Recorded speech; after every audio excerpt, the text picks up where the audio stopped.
Okay, so in this video we're looking at the differences between North America and Europe in team sports. Now I did a video on this topic back in 2018, that's 5 years ago. I feel that the channel has developed a momentum of its own and that the way I do content has changed a little bit as well. So we're doing a 2023 edition. Now I've broken this video down into 3 sections: youth development, teams and fans. Now all 3 sections are interlinked, but I'm going to discuss certain aspects of youth development, how teams are structured with their ownership, the leagues that the teams play in, and then of course the fans. And the fans really comes down to one real major thing. So let's have a look at youth development first.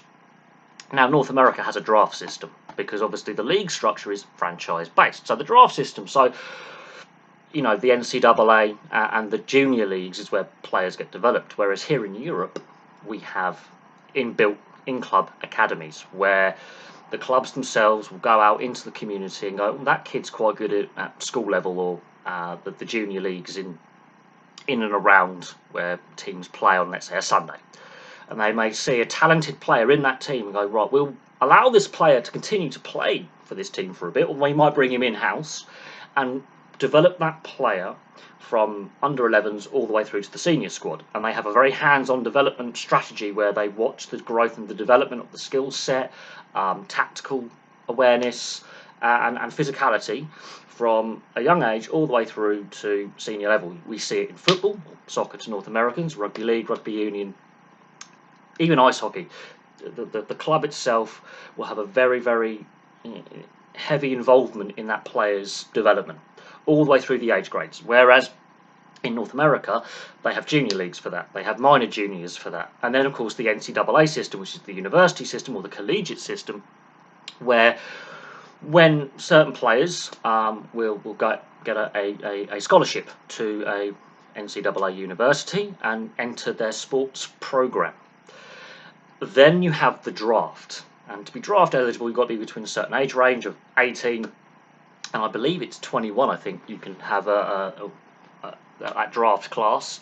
You can have overages in the draft as well, but the draft system, once that player is drafted, they may go straight into the senior squad, or they may get put back into the minors or back into juniors for another year, or allowed to go back into the NCAA. So the franchise model in the US and Canada, the player development, yes, the team does have a certain aspect on the players' development, but they're sent down to the minors, to the affiliate team that is maybe owned by the same people, maybe owned by someone else, but they've signed an agreement and that player is on a 2-way contract. Whereas in Europe, that player may go out on loan to another club. So because we have a promotion relegation system here in Europe, we don't have that in North America.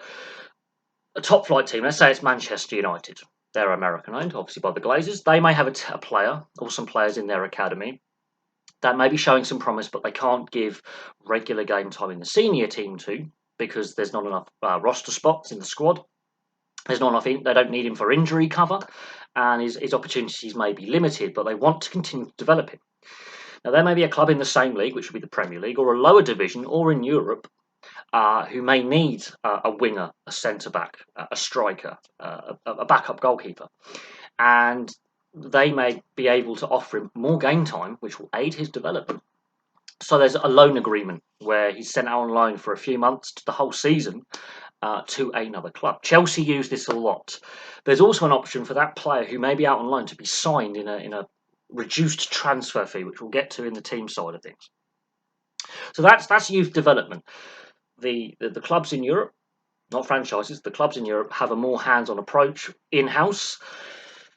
Over in North America, because it's a franchise system, the teams delegate to the minors, they may, or the NCAA system to aid with that player's development on a 2-way contract. The teams itself, now I've mentioned this, Europe is a club-based system. Now in Europe, it may be a group of members of the local community, or some local businessmen back in the day may have set up a football team or a rugby union team. And members of the community could become members of that club. And then, of course, the local community, as the fans, watch their local players play. That's how clubs form. Now, the club structures of ownership vary from club to club. Some actually you have to be a member to be a club member, and you can vote for a club president. Others, you have a private owner. Sometimes there is a fan involvement, like the German system of the 50+1 rule, where a private investor or investors could invest and pump the money in, but the membership also has a say on the direction the club takes. Or you just have a solitary owner who just pumps money in, and he's a wealthy benefactor. Obviously, over in the US and Canada, you have the franchise model, where the league owns the club, but they sell that stake to the prospective investors for the rights to have the team. So we're talking expansion. So Seattle and Vegas have recently joined the NHL, for example. The Raiders have recently relocated from Oakland to Las Vegas, and the Oakland A's may do so. And so the league basically gives expansion rights or relocation rights to a franchise. So it's a different model. So the ownership's different, but the same basic principle is there's money men behind the scenes, or women, who pump money into that team. It's just how the ownership structure is formed.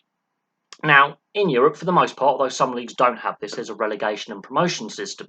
So if a team is really bad, they don't get the first overall draft pick, they get relegated to the league below. If a team's really, really good, they don't make the playoffs. Well, there is a playoff structure, but that's for promotion rather than finals necessarily. Except rugby league and rugby union, there is that playoff postseason kind of structure. That's a more modern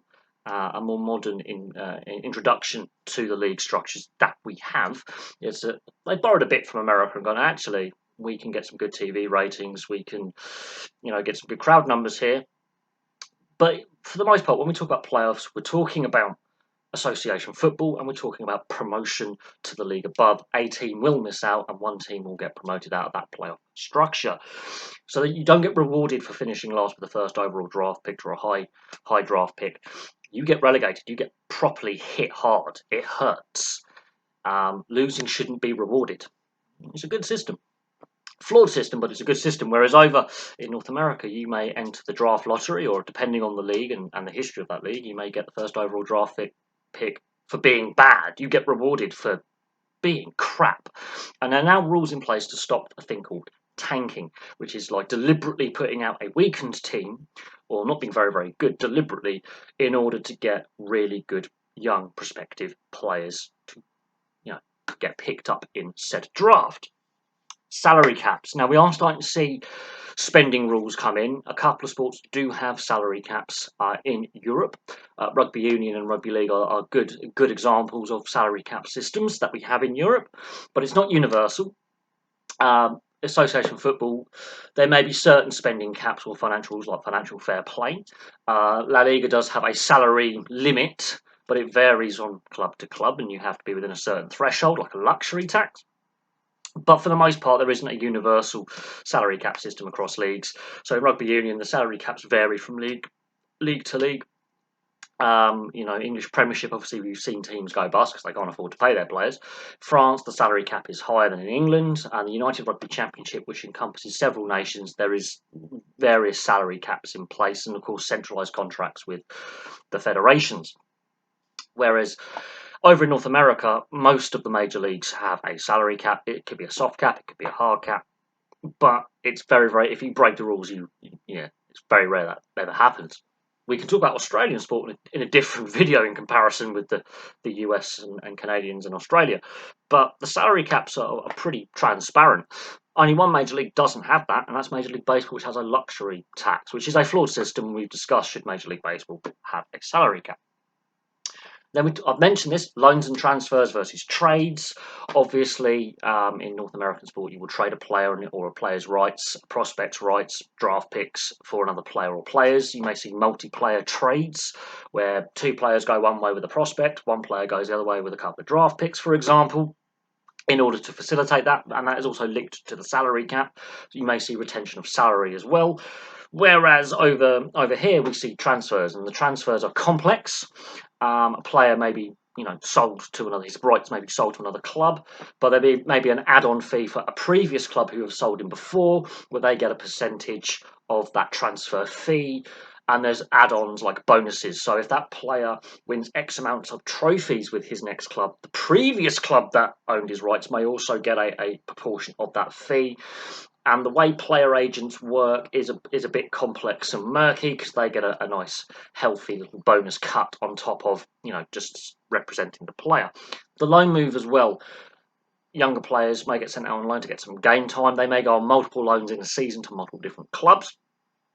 There may be an option for that player to be sold at a discounted rate in the transfer market to that club that has been given the right to have that loan player. This gets interesting. Retention of salary. So when a player goes out on loan, they may go, well, the parent club may pay all of his salary or part of his salary. So there's that as well. So that's a major difference. We do see retention of salary in trades, but that's a major difference. Now I want to get to the fans. Now the atmosphere is where I really want to focus my interest, although also fan disorder as well. Fans. When it comes to especially football clubs and rugby league clubs, they were set up obviously for the local community, by the local community, basically. Either local businessmen or a bunch of local friends set up a club. We've seen it with Hashtag United, for example. A bunch of mates set up a football club and called it Hashtag United. And they're doing quite well in the non-league.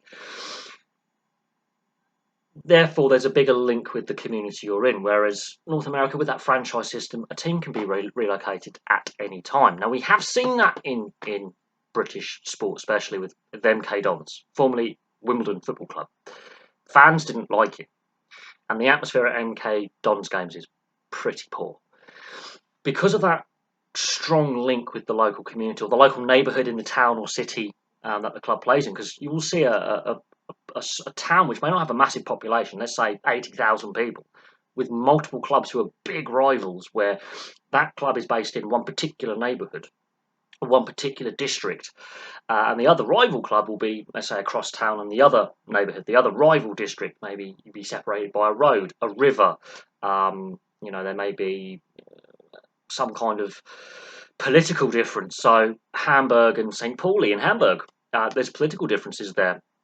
St. Pauli is very left-leaning and Hamburg is more centre-right leaning with the fan base historically. That's to do with a certain Austrian man with a very small moustache back in the 30s really set that off, but that predates even that, going back to the Kaiser's time. You'll see it in places like Turin with Juventus and Torino. Most of the Juventus fans came from the management side of the Fiat factory. Most of the Torino fans were workers for the Fiat factory, and there was that middle class, working class divide, so there could be a class difference.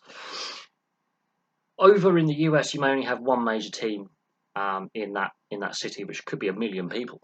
You may have 1 million people in a city, and that is the only team at that level in that sport in that city, whereas in Europe you may have multiple teams in a much smaller location based on neighbourhood.